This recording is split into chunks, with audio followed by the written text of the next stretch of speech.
자, 오늘 함께 은혜 나누실 말씀입니다. 우리 고린도전서 15장 12절부터 20절까지 있는 말씀입니다. 자, 앞에 스크린으로 말씀이 올라가니까요, 우리 다 같이 한 목소리로 천천히 우리에게 주신 말씀으로 생각하고 함께 읽었으면 좋겠습니다. 고린도전서 15장 12절부터 20절까지 있는 말씀입니다. 자, 함께 있습니다. 시작. 그리스도께서 죽은 자 가운데서 다시 살아나셨다 전파되었거늘 너희 중에서 어떤 사람들은 어찌하여 죽은 자 가운데서 부활이 없다 하느냐. 만일 죽은 자의 부활이 없으면 그리스도도 다시 살아나지 못하셨으리라. 그리스도께서 만일 다시 살아나지 못하셨으면 우리가 전파하는 것도 헛것이요 또 너희 믿음도 헛것이며 또 우리가 하나님의 거짓 증인으로 발견되리니 우리가 하나님이 그리스도를 다시 살리셨다고 증언하였음이라. 만일 죽은 자가 다시 살아나는 일이 없으면 하나님이 그리스도를 다시 살리지 아니하셨으리라. 만일 죽은 자가 다시 살아나는 일이 없으면 그리스도도 다시 살아나신 일이 없었을 터이요 그리스도께서 다시 살아나신 일이 없으면 너희의 믿음도 헛되고 너희가 여전히 죄 가운데 있을 것이요 또한 그리스도 안에서 잠자는 자도 망하였으리니 만일 그리스도 안에서 우리가 바라는 것이 다만 이 세상에 살 뿐이면 모든 사람 가운데 우리가 더욱 불쌍한 자이리라.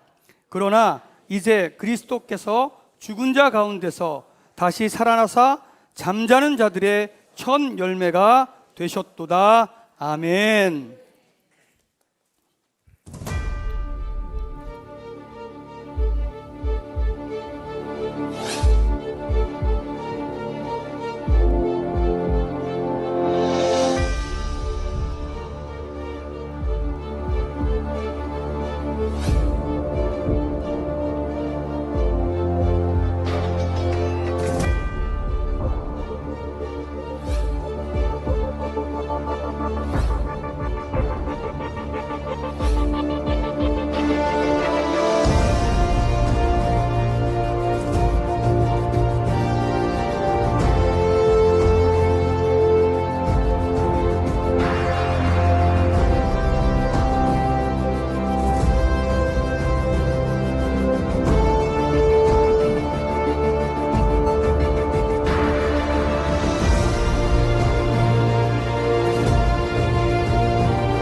할렐루야. 예수님이 부활하셨습니다. 할렐루야. 자, 우리 옆에 앉아있는 형제자매들에게 이렇게 전하십시다. 예수님 부활하셨습니다. 할렐루야. 예수님이 부활하신 오늘 이 복되고 아름다운 날, 새벽에 우리 이 본당에서, 이 교회에서 이 지역에 있는 10개의 교회들이 함께 연합을 해서 하나님 앞에 예배를 드렸습니다. 예수님께서 십자가를 지시기 전에 마지막으로 들으셨던 가장 긴 기도 가운데 하나 되게 하소서, 이 땅의 모든 교회들과 주님을 따르고 믿는 자들이 하나 되게 해달라고 하는 기도를 드리셨는데, 그런 아름다운 일들이 이 지역에서 그리고 우리 교회를 중심으로 일어나고 있음을 다시 한번 감사를 드립니다. 그리고 오늘 이렇게 여러분과 함께 또 우리 자녀들과 함께 부활절 기념 예배를 드리게 되었습니다. 매해 우리가 부활절이 되면 그 연극으로 하나님 앞에 예배를 드렸어요. 원래 부활절에는 참 많은 신비하고 재밌고 은혜로운 이야기들이 그 풍성한 계절이기 때문에 그것을 연극으로 담아서 선곡 예배를 드렸는데, 올해는 좀 색다르게 예배를 드려보자. 그래서 고민하던 가운데 오늘은 목사님들의 수다, 우리 베델교회에 5분의 목사님이 계십니다. 목사님들의 수다를 통해서 우리가 믿는 믿음이 무엇인지, 우리는 무엇을 믿고 어떻게 살아야 하는지 함께 나누는 시간을 갖도록 하겠습니다. 자, 지구를 지키고 베델교회를 지키는 독수리 오영재를 여러분에게 소개합니다. 여러분 뜨거운 박수로 맞아주시기 바랍니다.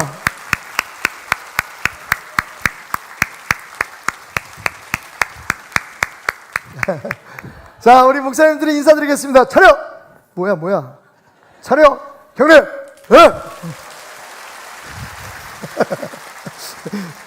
조직의 쓴맛을 보여드려야 될 것 같아요. 자, 앉으시죠. 네. 누군지 다 아세요? 네. 혹시 저희 교회 처음 오신 분들이나 오신 지 얼마 안 되신 분들은 이분들이 누굴까라고 궁금하실 텐데, 그래서 한 분 한 분씩 자기소개를 하는 시간을 갖도록 하겠습니다. 맨 끝에 앉아 계신 분부터. 네, 저는 청소년부와 선교. 잠깐만요, 목사님. 네. 목소리 까지 마. 네, 저는 청소년부와 선교 그리고 안디옥 교구를 담당하고 있는 이상구 목사입니다. 자, 한 가지 주의사항. 목소리 깔지 마. 우리 목사님 원체 목소리가 가진 게 좋아가지고요. 그냥 보통 얘기를 해도 저렇게 근사해요. 대신 문제가 뭐냐면 다른 목사님들, 특별히 제가 목소리가 별로 안 좋아가지고 항상 조금 목소리 깔지 마. 네. 자, 우리 다음에 옆에 계신 분. 저는 행정과 가정사역을 담당하고 있고 무엇보다 가장 중요한 목사님들의 평균키를 올리는 키 역할을 담당하고 있습니다. 김일경 목사입니다. 잘났다 정말. 중요한 건 키만 크다는 겁니다. 자, 우리 저는 거두절미하고 베델교회 외모 담당을 하고 있는 이분입니다.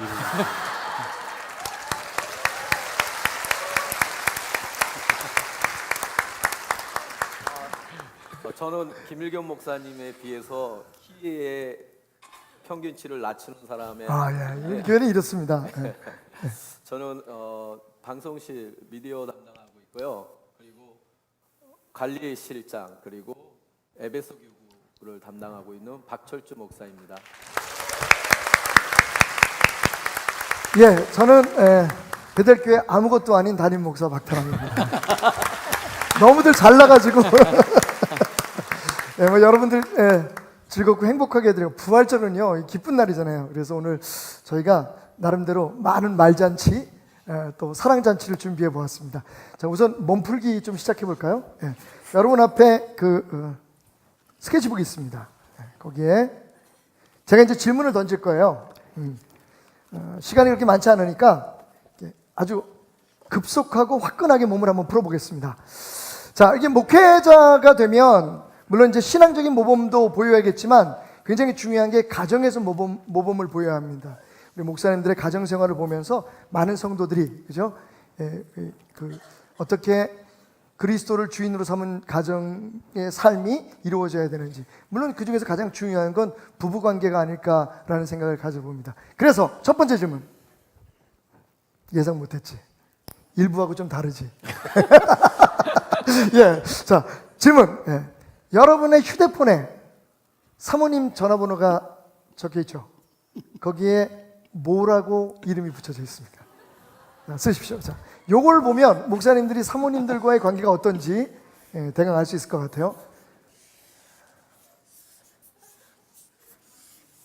와, 좀 역겹다. 그러니까 이게 참 왜 우린 이러고 살아야 되는지 모르겠다 진짜. 자, 하나 둘 셋. 그 치장하지 마세요. 하나 둘 셋. 내 사랑 김태리 또 다른 나 내 사랑. 예. 두 분은 내 사랑이니까 내리세요. 그래 네 사랑해라. 자, 사모님 이름이 김태립이군요. 네. 예. 잊어버릴까봐 아, 이름을 잊어버릴까봐. 항상 기억해야 됩니다. 예, 예. 이름을 잊어버릴까봐. 자, 여기서 도드라지게 그 좀 간지러우신 분이 이건희 목사님 자리에서 일어나셔서 왜 또 다른 나라고 그렇게 부르시게 됐나요? 저도 잃어버릴까봐 분신 하나 만들어놨어요.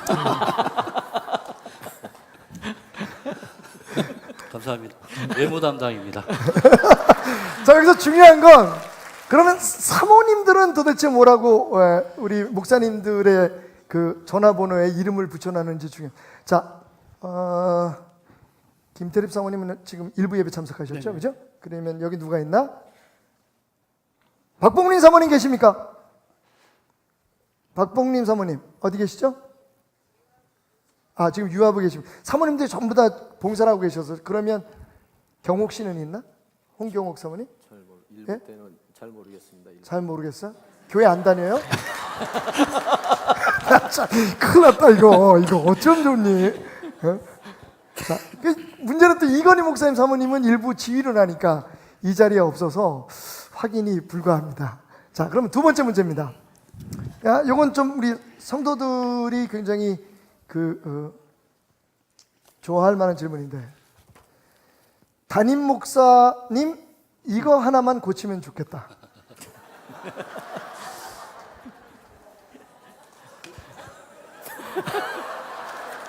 제가 오늘 사표를 쓰겠습니다.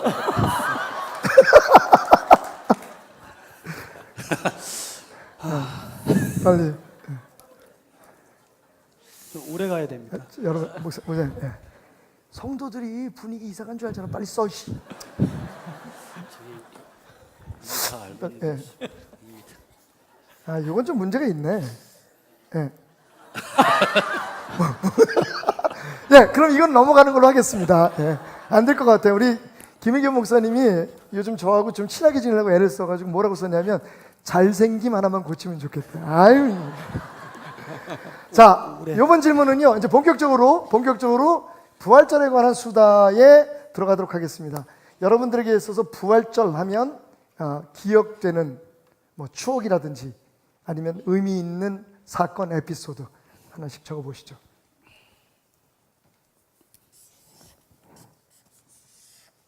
여러분들도 각자 그 부활절에 대한 어떤 추억들이 있으시죠?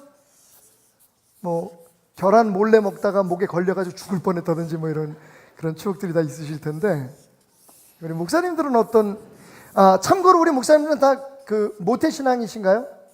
저는 아닙니다. 우리 이건희 목사님은 모태 신앙은 아니시고요. 저도 아닙니다. 다 아니에요? 그럼 목사님 저도 나중에 저는 모태 신앙입니다, 여러분. 그렇구나. 아니 나는 다들 근데 굉장히 일찍 믿으셨잖아요, 그죠? 네. 일찍 믿으셨는데 어쨌든 부활절에 대한 추억들이 많으실 것 같은데, 자 우선 달걀은 다 빼고 달걀, 계란. 우리 이상구 목사님은 뭐 좀 다른 거 쓰셨어요? 자, 영천 부활절. 예, 어떤 추억이 있으신가요? 저는 영천에 계속 우리 교회에서 벌써 25년 가까이 되는 것 같습니다. 그 매주 예배를 인도하고 있는데요. 가만히 있어. 그러면 1년에 52주에서 네네. 25년이면 몇 번? 1000번이 넘었네요, 그죠? 예, 그렇게 되는 것 같습니다. 왜 그 짓을 하셨나요? 매년 부활절이 되면 부활절 직전이나 직후에 반드시 영천에 가서 부활절 감사 예배를 드립니다. 근데 거기 있는 분들께서 참고로 영천 모르시는 분들 계실 것 같아요. 영천에 마야 정신 요양원이라고 하는 요양원이 있습니다. 사회에 적응하기가 힘들거나 여러 가지 중독들 그리고 여러 가지 상처로 좀 힘들어하는 분들을 이렇게 보호하는 곳인데요. 한 220분 정도 이렇게 같이 있습니다. 그래서 근데 그분들이 우리 베델교에서 오는 이 부활절 예배를 너무 기다리고 있습니다. 너무 기다리는 이유가 이 부활절이 되면 그분들이 굉장히 그 마음속에 굉장한 또 은혜를 많이 받게 됩니다. 좀 자유롭지 못하신 분들이다 보니까 아, 그곳에 이제 저희 베들교 성도님들이 함께 가셔서 기도도 해주시고 또 담임 목사님 말씀도 선포해 주시는데 그곳까지 주님이 함께 하신다라는 것 때문에 몇 년 전이 된 것 같아요. 벌써 10수년 된 것 같은데 거기에서 예수님을 영접하고 세례까지 받으시고 이제 이미 주님 나라에 벌써 부림을 받으신 분들도 계신데 아직까지도 그렇게 열심히 신앙생활 하시는 분들이 있습니다. 눈물을 흘리며 언제 부활절 예배 오실 거예요라고 몇 달 전부터 이야기를 합니다. 그래서 날짜를 이야기해드리면 너무 기뻐하시고 기다리시는 분들이십니다. 지난 화요일 날도 우리 다녀왔는데 네, 다녀왔습니다. 이번에 가장 감격적이었던 건 우리 어떤 형제님 한 분이 우리 목사님 목을 부둥켜 안고 그렇게 막 엉엉 울더라고요, 그죠? 무슨 말씀을 하셨어요? 그날 이제 목사님 말씀을 설교를 하셨거든요.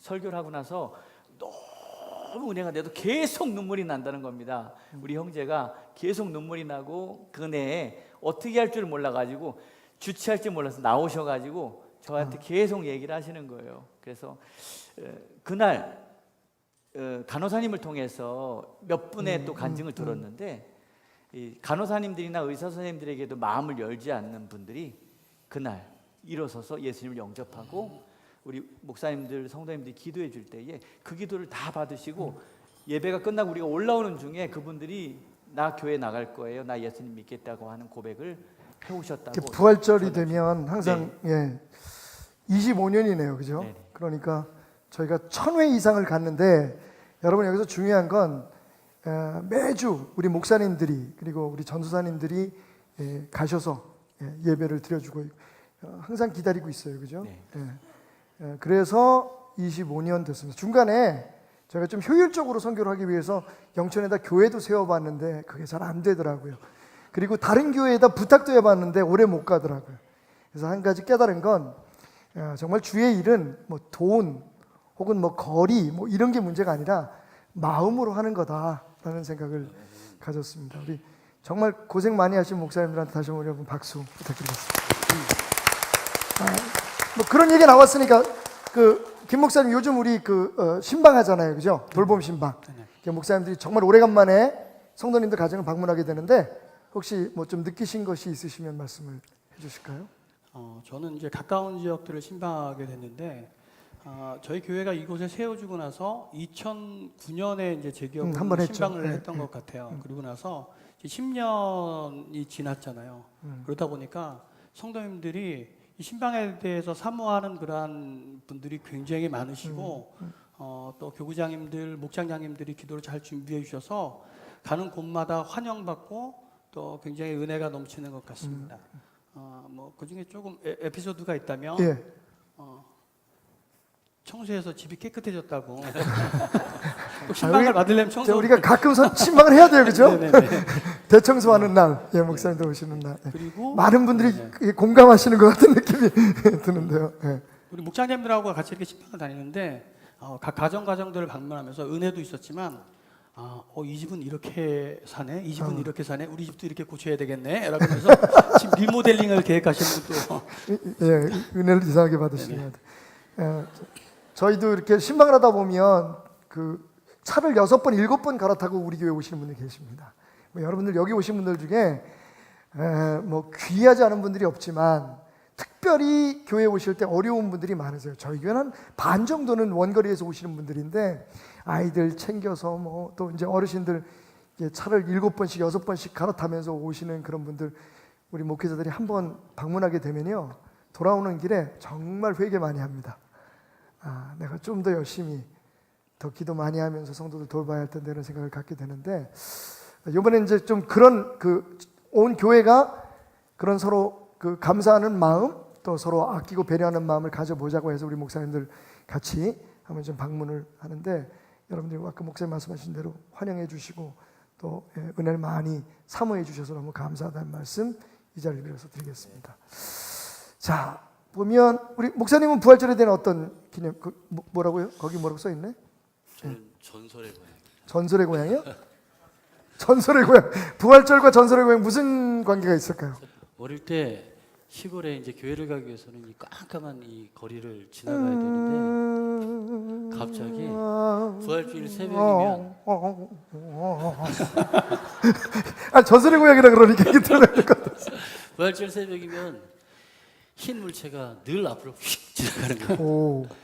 그리고 여러 흰 물체가 휙휙 지나가는데 그 모든 분들이 다 교회 가면 다 모여 계십니다.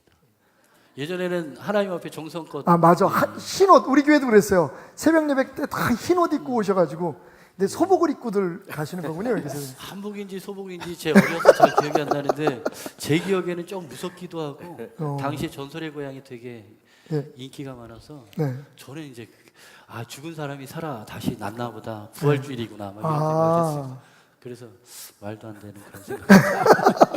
아니 근데 진짜 그런 느낌이 있을 것 같아요. 전부 다 저희도 얼마 전까지 새벽 예배 부활절 새벽 예배는 모두 다 이제 마리아처럼 진짜 마리아가 흰 옷 입었는지 잘 모르겠는데 뭐 마리아처럼 예수님을 맞이해야 된다 그래서 전부 다 흰 옷을 입고 오셨어요. 그래서 앞에서 이렇게 설교를 하다가 오면 전부 다 하얀 옷을 쫙 다 입고 계셔가지고 정말 믿음 없는 사람이 보면 이게 뭐지 하는 느낌이 있었을 것 같아요. 그죠? 예. 우리 목사님이 그런 추억이 있었는데 성경 말씀해 보니까 그 목사님 하신 그 에피소드가 생각나는 그 말씀이 있어요. 제가 한번 읽어보겠습니다. 마태복음 27장 50절부터 있는 말씀인데요. 제가 한번 읽겠습니다. 예수께서 다시 크게 소리 지르시고 영혼이 떠나시니라. 이에 성소 휘장이 위로부터 아래까지 찢어져 둘이 되고 땅이 진동하며 바위가 터지고 무덤들이 열리며 자던 성도의 몸이 많이 바로 그분들이에요. 그분들이. 주여. 제대로 본 거예요.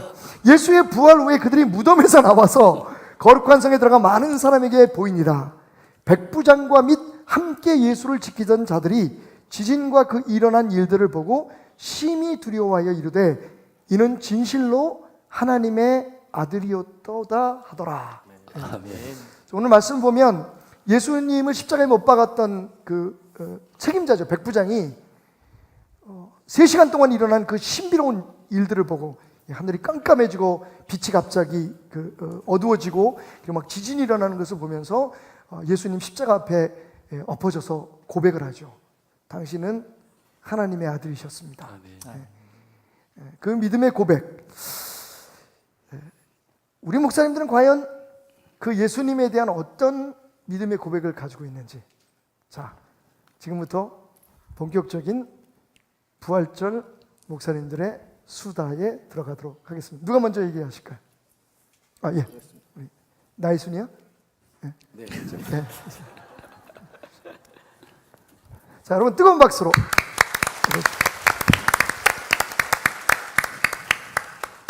예수님의 동정녀의 탄생을 믿습니다. 아멘. 하나님의 외아들 우리 주 예수 그리스도께서 성령으로 잉태하사 동정녀 마리아에게 나신 것을 나는 믿습니다. 여러분도 믿죠? 아멘. 네.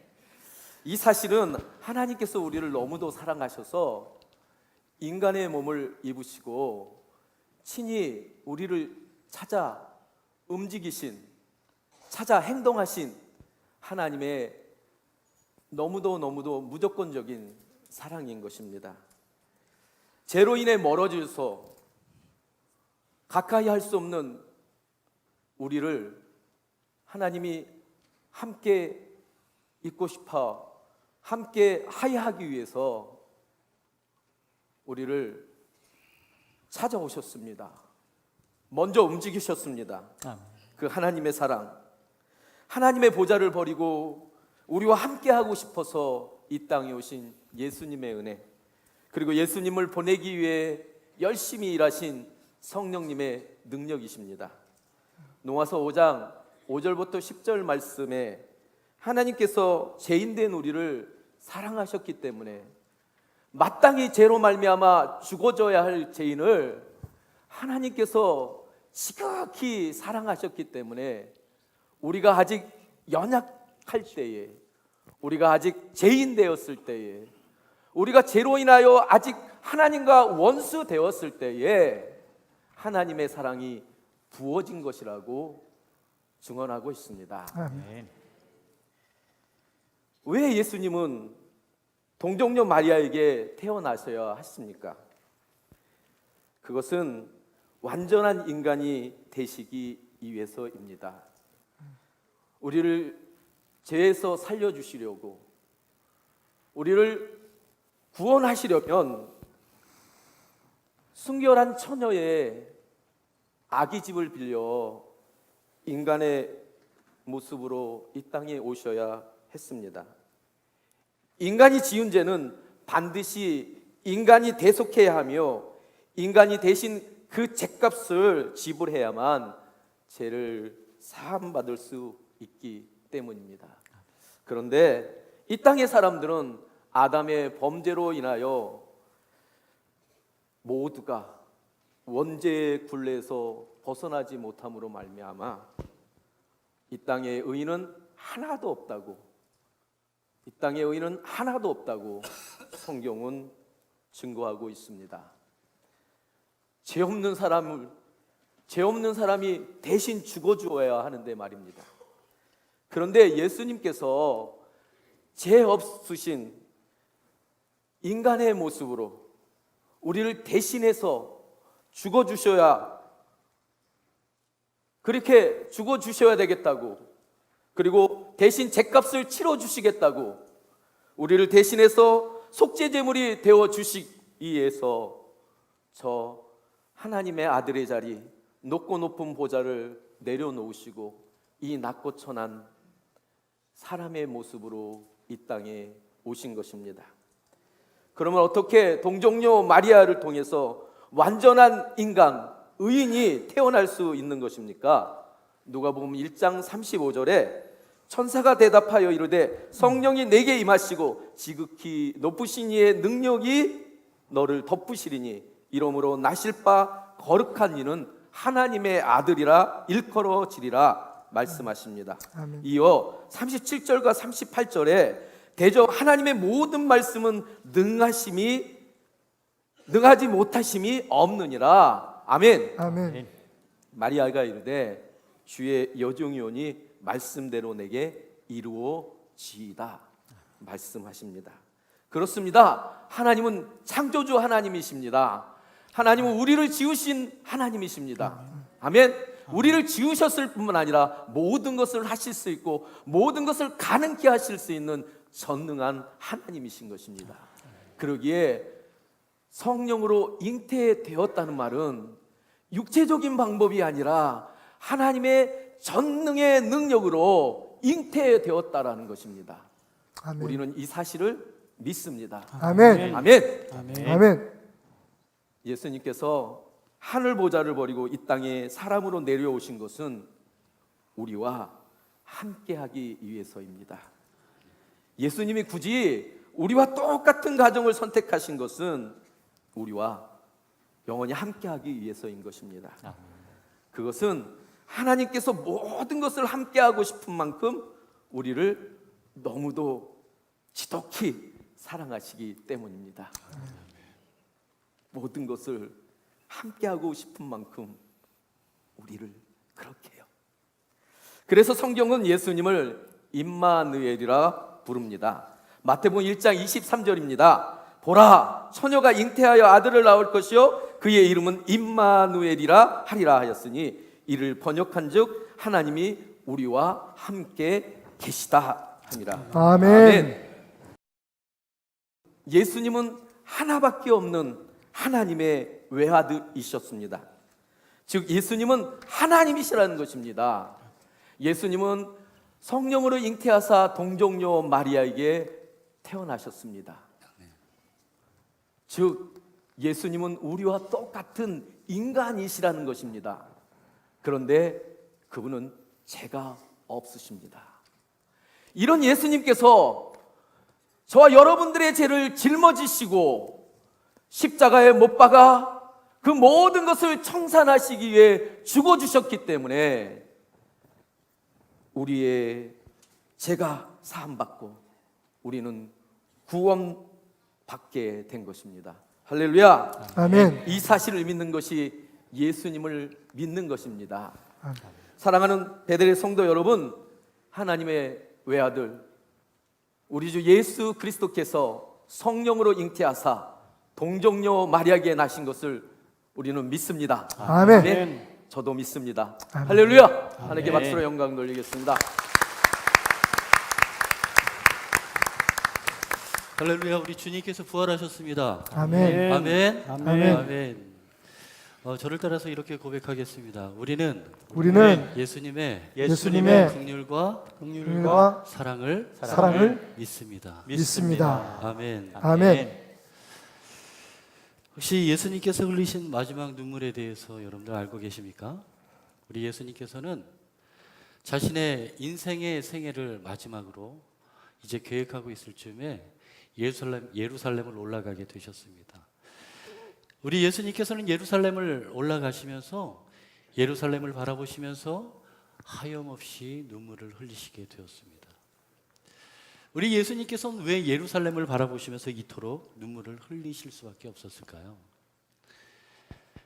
예수님의 이 눈물을 이해하기 위해서는 우리는 예수님의 사역을 이해할 수 있어야 할 것입니다. 예수님께서 만난 사람들은 다양합니다. 그 직업군과 혹은 사회적 신분이나 그들이 처한 상황들이 다 다양했습니다. 세리, 몸 파는 사람, 백부장, 어부, 혹은 서기관, 바리새인, 제사장, 눈이 보이지 않는 사람들, 귀가 들리지 않는 사람들, 발이 불편한 사람들, 혹은 심지어는 죽은 사람들까지도 예수님께서 만난 사람들은 정말로 다양했습니다. 그런데 변하지 않는 사실 하나는 가난한 자에게 복음을 전하게 하시려고 내게 기름을 부으시고 나를 보내사 포로된 자에게 자유를, 눈먼 자에게 다시 보게 함을 전파하며 눌린 자를 자유롭게 하고 주의 은혜의 해를 전파하게 하려 하시는 주님의 마음이었습니다. 소외되고 병든 자들 그리고 상처 입은 영혼들을 향해서 하나님의 아들 예수님께서는 치유와 회복을 알게 하셨습니다. 주님의 사역 안에서 우리는 예수님의 마음을 느끼게 됩니다. 혹시 여러분들 단장의 미아리 고개라는 노래를 아십니까? 미아리 1958년 이혜연이라는 가사가 발매한 곡입니다.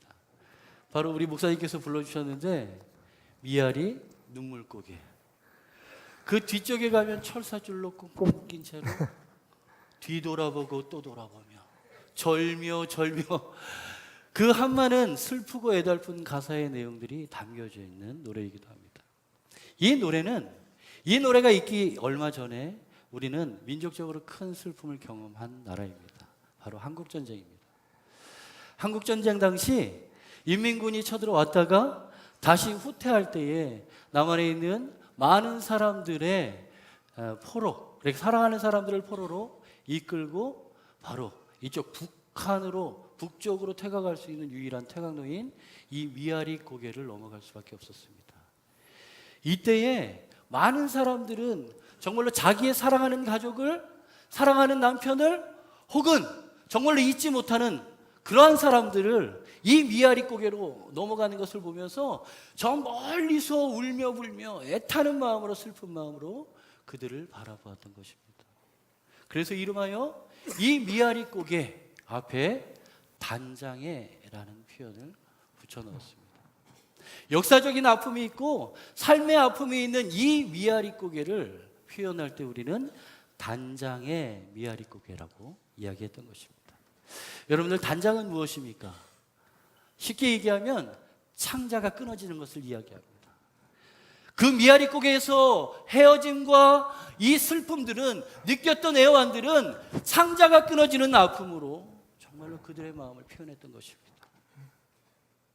그런데 성경에도 보니까 이러한 의미를 담고 있는 하나님의 단어가 있습니다. 엘레오라는 단어와 스프랑크니조마이라는 단어입니다. 이것은 각각 불쌍히 여기다 혹은 긍휼히 여기다라는 헬라어입니다. 주님께서는 간혹 주님의 사람들을 향해서 사역하실 때에 주의 사랑하는 사람들을 향해서 그의 마음으로 베풀 때에 불쌍히 여기시고 긍휼히 여기시는 마음으로 그들을 대했던 것입니다. 어느 날이었습니다. 날이 어둑어둑 저물어가는 들녘에서 예수님에게 하나님의 나라의 그 나라의 선포를 듣고 예수님의 가르침을 듣고자 따라왔던 수많은 사람들이 있었습니다. 이 사람들이 주님 앞에 서 있는데 이 사람들 보기에 예수님의 마음에 이러한 마음이 들었던 것입니다. 창자가 끊어지는 아픔으로 엘레오 스프랑크니조마이라는 이 창자가 단장이 되어지는 아픔으로 예수님은 자신의 백성들을 바라보셨던 것입니다. 그래서 그들의 영혼을 배불리 먹이신 예수님께서는 그들의 육신을 배불리 먹이시는 놀라운 하나님의 사역들을 감당하게 되십니다. 주님께서 이 땅 가운데 행하신 모든 사역 가운데에 우리는 찾아볼 수 있어야 합니다. 우리를 불쌍히 여기시며 긍휼의 마음을 베푸신 하나님의 사랑을 말입니다. 자신의 인생의 마지막 여정을 앞두고 예루살렘을 향하여 이제 십자가를 바라보고 있는 그 즈음에 예수님께서는 예루살렘을 바라보시며 눈물을 흘리셨습니다. 그것은 우리를 향하신 예수님의 긍휼이고 예수님의 사랑의 마음이었습니다. 우리가 이러한 주님의 마음을 좀 마음속에 새기는 의미에서 우리 한번 따라서 했으면 좋겠습니다. 우리는 예수님의 긍휼과 사랑을 믿습니다. 우리 한 번만 더 고백합니다. 우리는 예수님의 긍휼과 사랑을 믿습니다. 아멘. 하나님 앞에 영광의 박수를 올려드립니다. 우리를 그렇게 사랑하신 주님 앞에 우리도 함께 고백했으면 좋겠습니다. 사랑합니다 나의 예수님, 사랑합니다 아주 많이요. 사랑합니다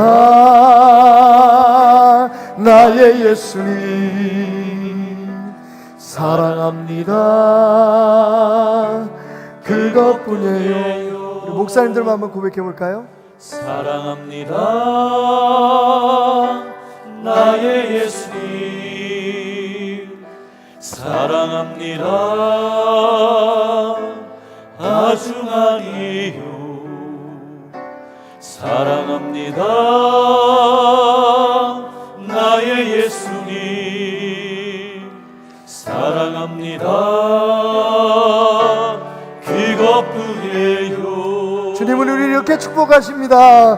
사랑한다 아들아, 내가 너를 잘 아노라, 내가 너를 잘 아노라. 사랑한다 내 딸아, 내게 축복도 하노라, 내게 축복 더하노라. 우리의 이름을 불러가면서 함께 찬양합시다. 사랑한다 대남아, 주님 말씀하십니다. 내가 너를 잘 아노라. 사랑한다 내 딸아, 내게 축복도 하노라, 내게 축복 더하노라. 우리를 사랑하시는 예수님께 박수 영광 돌립니다.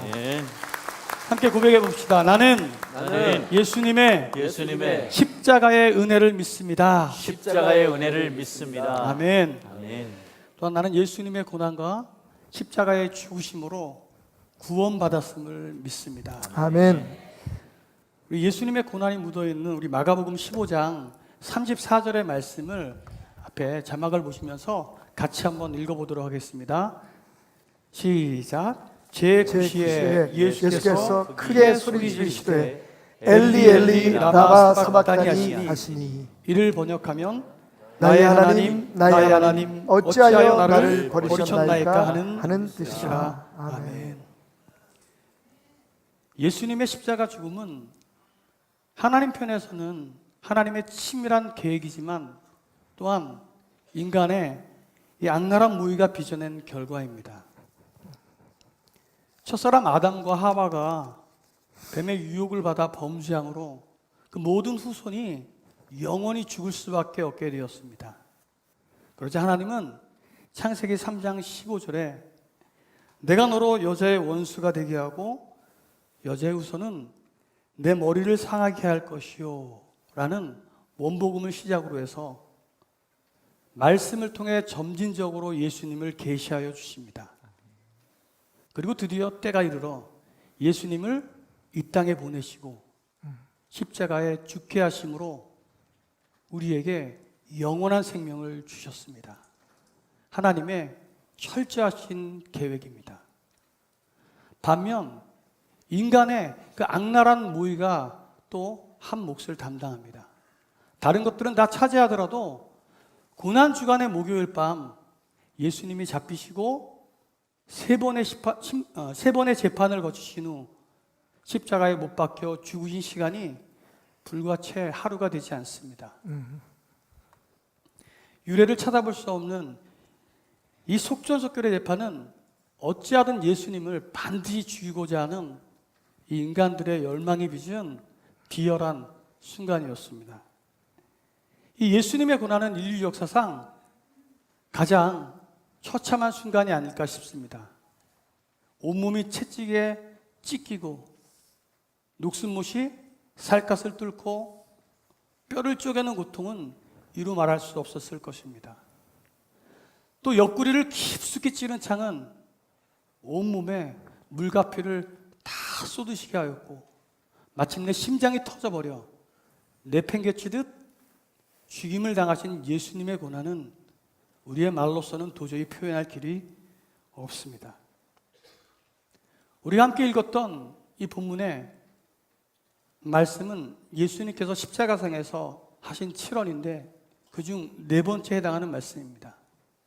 한 말씀 한 말씀이 다 소중하고 중요하겠지만 이 말씀은 예수님의 고난의 절정에 해당하는 말씀이기에 더욱 의미가 있는 것 같습니다.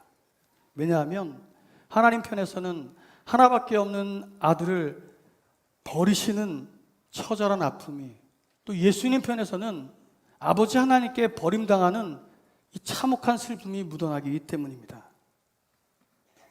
십자가 위에서 철저하게 버림당하는 예수님과 무겁게 침묵을 지키시는 하나님,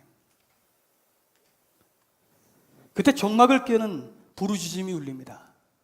나의 하나님, 나의 하나님, 어찌하여 나를 버리셨나이까? 이 외침은 하나님과 예수님 사이를 가르는 불신의 규율이 아닙니다. 오히려 하나님을 향한 신뢰와 희망의 외침인 것입니다. 하나님을 믿기 때문에 절규할 수 있는 것이며, 또 이렇게 절규한다는 것은 하나님께서 개입하실 것이라고 믿는 확신과 소망이 있었기 때문입니다. 아멘. 그렇게 죽을 수밖에 없는 우리를 구원하시기 위해 십자가의 고난, 완벽한 죽음을 택하신 예수님을 찬양합니다. 아멘. 이사야 선지자는 이렇게 고백합니다. 그가 찔림은 우리의 허물 때문이요 그가 상함은 우리의 죄악 때문이라. 그가 징계를 받음으로 우리는 평화를 누리고 그가 채찍에 맞음으로 우리는 나음을 입었도다. 아멘. 하나님의 철저한 외면과 스스로 고난의 십자가를 지신 예수님을 통해 우리는 평화를 누리고 나음을 입었으며 구원받은 은혜를 잊지 말아야 할 것입니다. 아멘. 이제 우리도 우리 자신을 부인하는 자기 십자가를 지고 예수님의 뒤를 따라야 합니다. 아멘. 이는 십자가 위에 우리의 감정과 생각, 우리의 행동까지도 못 박아 죽이는 것을 의미합니다. 이제 우리는 십자가를 통해서 생각하고 십자가를 통해서 바라보며 십자가를 통해 행동해야 합니다. 아멘. 오직 십자가의 은혜로 구원받았음에 감사하며 날마다 십자가의 은혜로 살아가는 삶이 되길 주님의 이름으로 축복드립니다. 아멘. 아멘. 할렐루야. 예수님 부활하셨습니다. 아멘. 우리 함께 따라해 볼까요? 나는 예수님의 부활의 능력을 믿습니다. 아멘. 아멘. 할렐루야. 오늘 목사님들께서 예수님의 탄생, 그리고 예수님의 그 귀한 사역, 그리고 예수님의 그 십자가 지심에 대해서 지금 말씀을 선포해 주셨습니다. 이거 참 놀라운 계획인데요. 이미 창세전에 우리를 택하시고 우리가 범죄했을 때에 과감하게 당신을 내던지시면서 우리를 살리시려고 그 모든 계획을 하나님께서는 완벽하게 완전하게 이루어 가셨습니다. 사탄이 감히 그 계획을 다 캐치하지 못하게 말입니다. 그런데 오늘 주님께서는 여기에 가장 완벽한 핵심, 바로 부활의 메시지를 담아 주셨습니다. 아멘.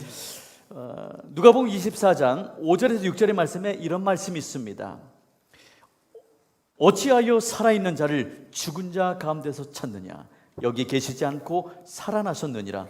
갈릴리에 계실 때에 너희에게 어떻게 말씀하셨는지를 기억하라. 어찌하여 살아있는 자를 죽은 자 가운데서 찾느냐? 여러분, 예수님께서 십자가에 못 박혀 죽으시고 3일째 되던 날이었습니다. 아직 해가 뜨기 전에 여인들이 예수님의 그 시신에 향품을 두기 위해서 그 무덤을 찾아갔습니다. 너무 사랑하니까, 너무 안타까우니까 아직 해드리지 못한 것이기에 찾아갔습니다. 그런데 무덤문이 열려 있고요, 병사들은 졸고 있고요, 안에 들어갔더니 무덤이 비어 있었습니다. 예수님을 싸맸던 세마포는 벗겨져 있었습니다. 너무 근심이 되었습니다. 예수님이 어디 가셨지? 라고 말입니다. 그때 천사가 나타나서 이렇게 얘기를 합니다. 어찌하여 살아있는 자를 죽은 자 가운데서 찾느냐? 할렐루야. 아멘. 이건 인간으로서는 할 수 없는 일이죠. 그런데 하나님께서는 하실 수 있습니다. 더 이상 예수님은 죽은 자 가운데서 찾을 분이 아닌 것입니다. 더 이상 예수님은 절망이라는 곳에서 찾을 것이 아니라는 것입니다. 예수님은 곧 생명이 되셨고 길이 되셨고 진리가 되어주셨습니다. 그리고 직접 예수님께서 당신이 부활하심을 증거하러 나서시기 시작하셨습니다. 두려움에 떨고 있는 제자들, 문을 꼭꼭 걸어잠근 제자들 속에 파고드셨습니다. 그리고 내니 두려워 말라고 하시면서 나를 만져보라고까지 하셨습니다. 시리에 빠져서 고향으로 돌아가던 제자들에게 함께 동행하시면서 예수님의 살아나심을 깨닫게 하셨습니다. 고향에 들어가 물고기를 잡는 베드로와 또 다른 제자들에게 나타나셔서 당신의 부활하심을 보여주셨습니다. 많은 사람들에게 보여주셨습니다. 심지어는 예수님께서 승천하신 후에는요, 예수 그리스도를 믿는 사람들을 핍박하던 사울에게까지도 나타내서 살아계신 하나님인 것을 나타내 주셨습니다. 아멘. 어찌 산자를 죽은 자 가운데서 찾느냐? 여러분, 혹시 그냥 죽은 것 같은, 아무 일도 할 수 없는, 아무것도 없다라고 생각하는 가운데 혹시 신앙생활하고 계십니까? 오늘 생각을 바꾸시길 주님으로 축복합니다. 제가 어렸을 때입니다. 약 한 45년 전쯤 되는 것 같습니다. 저희 동네에 약장수들이 참 많이 왔습니다. 그때는 병원에 자주 갈 수 있는 그런 형편도 아니었던 시절입니다. 그때에 그 약장수들이 하는 말들이 있습니다. 이거 한 번만 먹어봐. 그리고요, 그 약은 만병통치약입니다. 눈이 아프다, 귀가 아프다, 코가 아프다, 배가 아프다, 심장이 벌렁벌렁한다, 잠이 안 온다, 팔다리가 쑤시고 날마다 오는 어깨가 게 걸린다. 아니에요. 한번 먹어봐. 또 하는 얘기가 하나 있습니다. 애들은 가라. 왜? 애들은 돈이 안 되니까. 여러분, 정말 그런 약이 있다면, 정말 만병통치약이 있다면 지금까지도 그 약이 존재해야만 하고요, 그 약은 노벨 의학상을 타야만 합니다. 그렇죠? 그런데 그런 약이 있습니까? 없습니다. 만약에 제가 그때 당시에 그런 약을 만들어서 파는 사람이라면, 정말 제가 사랑하는 내 자식에게, 내 자식이 배가 아프다고 떼굴떼굴 뒹굴 때에 이거 한 번만 먹어봐, 그렇게 권하겠습니까? 내가 그 약효를 신뢰하지 않는데, 내가 그것이 어떻게 만들어졌는지를 내가 알고 있는데 내 사랑하는 사람에게 쓸 수 없다는 것이죠. 그래서 그런 약들은 소멸했습니다. 왜? 가짜니까. 그런데 말입니다, 오늘 성경 본문 속에 담겨있는 어찌 산자를 죽은 자 가운데서 찾느냐, 다시 살아나셨느니라. 그분은요, 지금도 살아계십니다. 아멘. 사실 예수님께서, 천사들이 이런 말을 합니다. 여기 계시지 않고 살아나셨느니라. 갈릴리에 계실 때에 너희에게 어떻게 말씀하셨는지를 생각해보라. 정말 예수님이요, 갈릴리에서 복음 전하실 때 그 이야기를 하셨어요. 마태복음 20장 18절에 이런 말씀입니다. 보라, 우리가 예루살렘으로 올라가노니 인자가 대제사장들과 서기관들에게 넘겨짐에 그들이 죽이기로 결의하고 이방인에게 넘겨주어 그를 조롱하여 채찍질하며 십자가에 못 박게 할 것이나 제3일에 살아나리라. 아멘. 예수님 십자가 지시기 전에, 돌아가시기 전에 이미 부활을 말씀하셨습니다. 그런데 사람들은 그것을 느끼지 못했습니다. 그러니까 향품을 가지고 찾아갔죠. 그런데 그분이 살아나셨습니다. 놀라운 것은 그 살아나신 예수님을 만나는 사람마다 이상한 변화가 일어났습니다. 뭐냐 하면 전부 다 목숨을 걸고 예수 그리스도를 위해 살 수 있었다는 것입니다. 이 약 한 번만 먹어봐 했던 사람들은 그 약에 목숨을 걸지 않았습니다. 그러니까 없어져 버렸죠. 그런데 예수님의 제자들과 부활의 주님을 만난 사람과 예수님 믿는 사람들 핍박했던 사도 바울까지도, 그런 사람들조차도 예수님을 만나고 나서는요 자기 목숨까지도 내어줄 만큼, 왜? 그분은 살아계신 분이기 때문에 그 부활의 능력을 믿고 예수님을 전하게 되었습니다. 아멘. 이 복음은 모든 믿는 자에게 구원을 주시는 하나님의 능력이 됩니다. 아멘. 할렐루야. 아멘. 이것은 부활의 능력입니다. 아멘. 예수 그리스도의 부활의 능력을 믿습니다. 아멘. 부활의 능력을 믿습니다. 아멘. 부활의 능력을 믿습니다. 아멘. 할렐루야. 아멘. 예수 믿었던 사람들은 다 목숨을 걸었다는 이야기를 들으니까 오늘 바로 4월 21일 예수 그리스도를 끝까지 부인하지 않고 일본 순사들이 깔아놓은 못 위를 걸어서 온몸에 모든 피를 흘리고 죽어간 한 신앙의 선배님이 기억납니다. 지난 목요일 날 제가 어떤 모임에 갔는데 거기에 주기철 목사님의 친손자 되시는 주승중 목사님이 오셔서 말씀을 전해 주셨습니다. 그 자리에서 저는 바로 오늘이 4월 21일 1944년, 정말 1년만 더 견디셨으면 광복을 맞이하셨을 텐데 그 한 해를 견뎌내지 못하고 평양에 있는 한 감옥에서 순교하신 주기철 목사님의 순교 기념일이라는 것을 알게 되었습니다. 이 부활절이 말이죠. 그분에게는 순교의 날이었던 것입니다.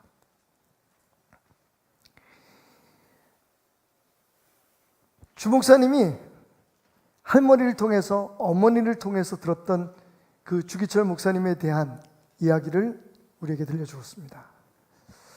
그 중에서 제일 가슴 아팠던 게 뭐냐면요, 어느 날 사모님이 솜이 든 옷을 우리 목사님에게 갖다 드리려고 갔답니다. 여러분, 평양이 얼마나 춥습니까, 겨울에? 안 가보셔서 잘 모르겠군요. 평양은 굉장히 춥습니다. 대동강이 꽝꽝 옵니다. 그 평양의 그 추운 감옥에 아무런 온기 없는 방에 내던져진 목사님을 생각하니까 그나마 그 한 겹 옷에 솜이라도 집어넣으면 따뜻하시겠거니 생각하고 사모님이 그 솜 든 옷을 가져갔는데 목사님이 한참 그 사모님을 한심하다는지 바라보시더니 이렇게 말씀하시더래요. 여보, 당신은 정말 이 아내의 삶을 이해 못하는구려. 그 사모님이 굉장히 멋져가 하시니까 이렇게 설명을 하시더랍니다. 내가 날이면 날마다 저 사람들에게 끌려가서 매를 맞고 심지어는 요도에 쇠고챙이를 찔러서 소변을 볼 때마다 피가 나오고 온몸에 피범벅이 돼서 이 추운 감방에 돌아오면 내가 입은 옷이 그 피에 젖어 꽁꽁 얼어붙습니다. 정말 고통스러운 건 솜에 밴 피가 칼날처럼 날카로워져서 내 몸을 찌르고 내 상처를 긁을 때에 여보, 난 정말 몇 번이고 예수를 부인하고 싶었어요. 차라리 얼어 죽는 게 낫겠소. 제발 내게 솜이 든 옷은 가져오지 마시게. 사모님이 엉엉 울다가 이렇게 말씀하셨답니다. 여보, 목사님, 이 붉은 벽돌 감옥 안에서 죽으시고 당신이 하나님의 미랄이 되어 죽어야 주님을 배반한 조선교회가 다시 살아날 수 있어. 여보, 가족들은 내게 맡기시고 어머님은 내가 책임지겠으니 제발 살아서 나오지 마시오.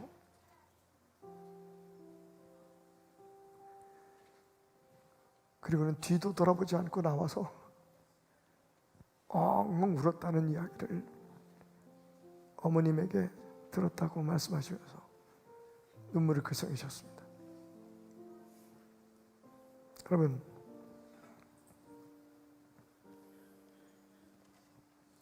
왜 그분은 그냥 잠깐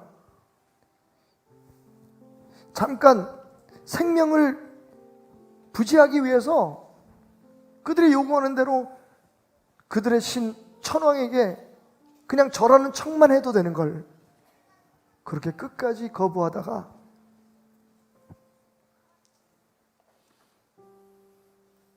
못 박힌 나무판 위를 걸어가 스스로 죽음을 택하셨을까요? 그 이유가 잠시 풀려나와 집으로 돌아가지 않고 바로 교회로 가서 성도들을 모아놓고 그분이 전했던 마지막 설교에 담겨져 있습니다. 나의 5가지 기도라는 설교를 피멍든 몸으로, 상처난 몸으로 성도들에게 말씀하십니다. 네, 첫 번째 기도 제목은 죽음의 권세를 이기게 해달라는 겁니다. 저는 죽는 게 무섭습니다. 하지만 예수님이 부활하셨으니 그 부활의 능력 가운데 그 죽음을 이기게 해 주십시오. 저는 기도합니다. 그 두 번째 기도 제목은 언제 끝날지 모르는 이 길고 긴 고통을 나로 견뎌내게 해달라는 것입니다. 왜냐하면 길어지는 고통에 내 마음이 약해져 행여 우상을 숭배할까, 저 일본 사람들의 강제하는 신사참배에 머리를 숙일까, 그것이 두렵기 때문입니다. 내가 언젠가 예수님을 보게 될 텐데 그때를 위해 버텨내게 해달라고, 예수님 나를 맞으러 오신다고 약속하셨는데 그것을 위해 참아내게 해달라고 기도합니다. 내 세 번째 기도는 나의 늙은 노모와 내 아내 자식들 책임져 달라고 하는 것입니다. 그 또한 하나님의 사람들이기에. 나의 네 번째 기도는 의에 죽고 의에 살게 해달라는 것입니다. 나의 마지막 기도는 주여 내 영혼을 아버지께 맡기나이다. 여러분, 주님 다시 오시겠다는 약속, 주님 기다리시겠다는 그 약속이 없었다면 과연 주기철 목사님은 그렇게 자신의 생명을 그 사랑하는 사람들과 함께 나눌 수 있는 그 행복한 시간들을 초계처럼 버릴 수 있었겠습니까? 가서 너희를 위하여 거처를 예비하면 내가 다시 와서 너희를 내게로 영접하여 나 있는 곳에 너희도 있게 하리라는 예수님의 약속이 없었다면, 이와 같이 그리스도도 많은 사람의 죄를 담당하시려고 단번에 들이신 바 되셨고 구원에 이르게 하기 위하여 죄와 상관없이 자기를 바라는 자들에게 두 번째 나타나시리라, 다시 오시리라. 사도 바울이 외쳤던 이 언약의 말씀이 없었다면 그 사모님은 사랑하는 남편에게 여보 차라리 당신은 여기서 죽으시오. 죽어서 이 조선교회에 썩어져가는 조선교회에 하나님의 미랄이 되시오라고 말할 수 있었겠습니까? 여러분 매일매일 타협하고 매일매일 유혹에 쓰러져가는 우리들을 향해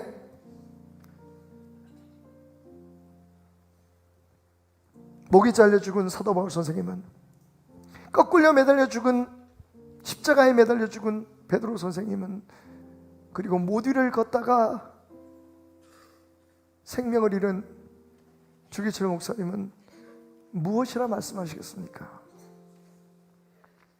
여러분, 주님은 반드시 오십니다. 우리는 주님 앞에 반드시 서게 될 것입니다. 그것을 위해 죽음의 공포를 이기십시오. 길고 긴 유혹과 고난을 버텨내게 해달라고 기도하십시오. 여러분들이 그렇게 귀하게 생각하는 가족들과 자녀들, 모든 것들 하나님께 맡기시오. 그리고 의를 위해 살고 의를 위해 죽고 주님 다시 뵐 때에 당당할 수 있도록 당신의 영혼 그분께 맡기시오.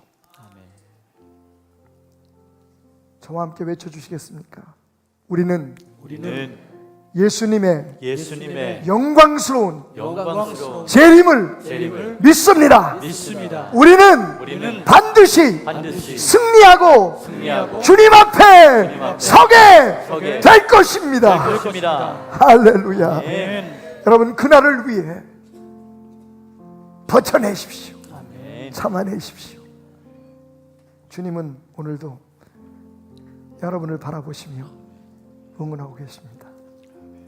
오늘 20여 년 동안 함께 동역했던 우리 목사님들과 귀한 수다를 떨다가 보니까 오래된 노래 한 곡이 생각납니다.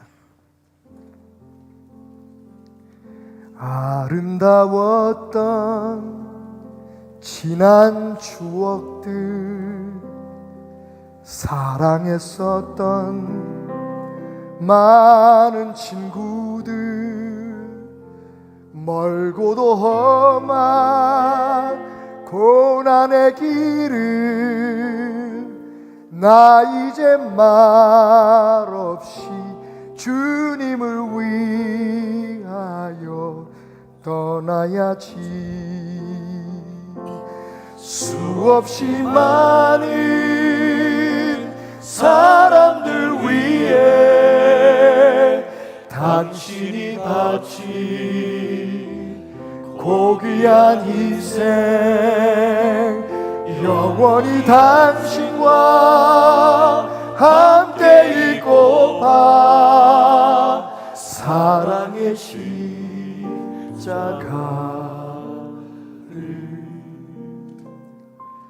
맞이하네. 지난 6월절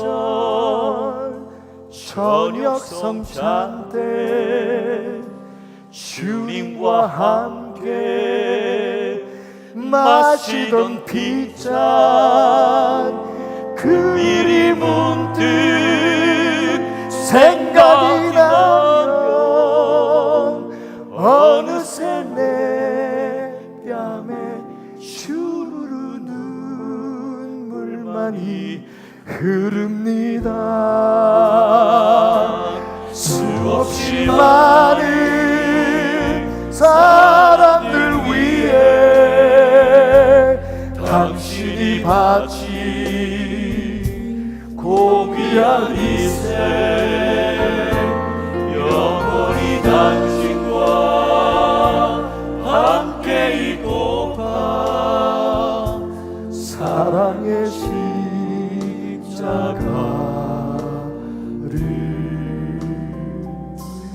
맞이하네.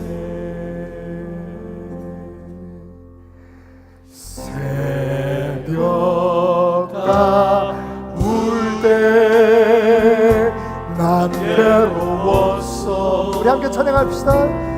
풍랑이 일면 난 무서웠어.